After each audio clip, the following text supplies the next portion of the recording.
ጨለማን አላውቅም በጉዞዬ በሕይወቴ ሁሉን መሪ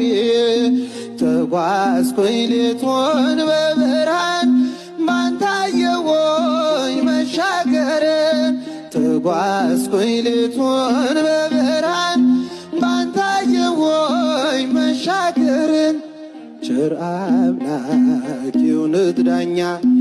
መድኃኔዓለም የኔ መታመኛ በምን እጽናናለሁ ከሌለኸኝ በምን ልበረታ ካላገዝከኝ አንተ ስላለ ነው መድኃኒቴ ቆሜ መታየቴ እልል ይባላል ይጨበጨባል አመስግኑት ቆሜ መታየቴ ማቀርቀሬን ሰበር ካልኩኝ ቀና